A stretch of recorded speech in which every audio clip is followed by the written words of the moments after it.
Hello, Karen. Hello. 안녕하세요. So, how are you today? I'm okay. I'm fine. So, you weren't able to attend the event earlier. So, where were you earlier? Why weren't able to attend? I was at school and my schedule is on 12 p.m. to 6:30 p.m. Oh, okay. And how is school? Just when did your classes open or start? My classes started on June. June. Okay, so Joseon 팀장님 gave your monthly donation for this month and also your birthday. Okay? Happy birthday, Karen! Thank you.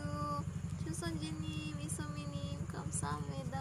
And also, Isung Minim gave you 500 your 이소미님, allowance. 안녕하세요. 감사합니다. Okay, thank you, Karen!